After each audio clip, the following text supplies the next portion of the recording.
Part of what I want to do today is I want to, I guess, one, give a little exposure to what Canadian soldiers do overseas, as well as talk a little bit about youth voting. That's the first step of being involved in politics and what's happening in your community.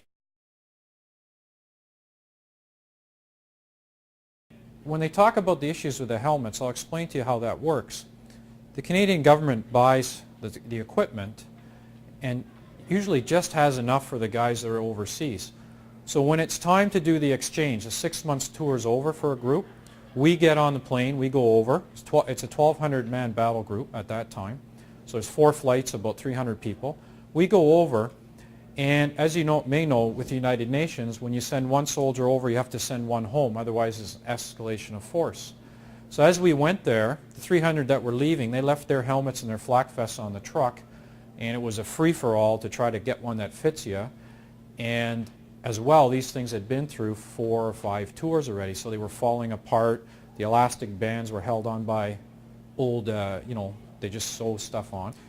So as the tour ended, or actually even towards the end of the tour, I'm thinking, well, why is this happening? Why can I not have a helmet? Why don't I have a proper flak vest? Why can't I do my job effectively?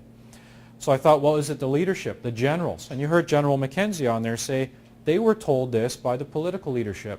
They were given information that, don't worry, you'll be looked after and all this kind of stuff.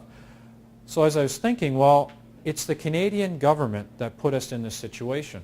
So who's responsible to hold the Canadian government accountable? It's us as citizens. So that's when it hit me. I was thinking, geez, maybe when I was 18, maybe I should have paid more attention to what was going on in my country, in my community. Maybe I should have been more aware of the policies that were being developed at that time instead of watching a Leafs game and drinking beer with the boys.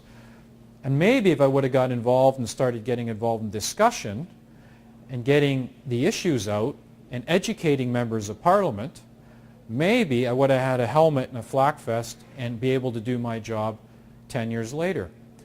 So I thought, well, being more involved as a young person, maybe I could have made a change. And what I also learned from that was by not being involved, I gave someone else license to make decisions on my behalf that I had to face as an individual. And a lot of young people say to me, and even people from my age group say, you know what, I can't make a difference anyways, because they're going to do whatever they want in Ottawa. And I'll tell you, you can make a difference if you really want to, and I'll give you a couple examples.